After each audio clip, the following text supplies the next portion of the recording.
Hi everyone, I'm Scott Koenigs. I'm the Chief People Officer and I've been with Safelite since 2022. I tell them that Safelite helps people get back on the road safely and with peace of mind. We repair and replace auto glass, but what we really do is take care of people during moments of stress or inconvenience. When I joined the company, one thing I didn't fully expect, but have really come to deeply value, is how genuine the sense of care is here. Not just for our customers, but for each other. At Safelite, people go out of their way to support one another. We celebrate wins, lift each other up during challenges, and that kind of culture just doesn't happen by accident. It's built through trust, consistency, and common values.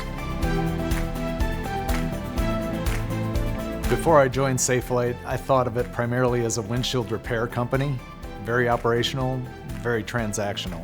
When I got here, what I didn't fully appreciate was the depth of the culture and the passion people have for our service.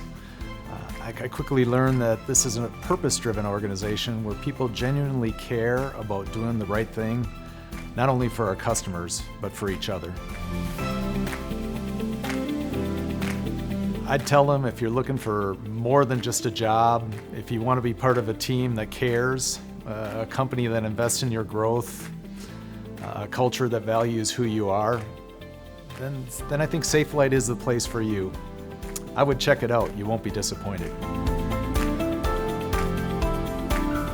I joined Safelite because I saw a company with a strong reputation, a clear purpose, a genuine commitment to people. I was drawn to the opportunity to help shape a culture where associates could grow, feel valued, make a real impact. And that aligned perfectly with my passion for people and leadership. But what's really kept me here and what inspires me every day is the heart of this organization, the pride that our associates take in their work. The teams, they support each other, they focus on doing the right thing for our customers. It's real. It really is real, and it's not just the words on a wall, it's how we operate every day.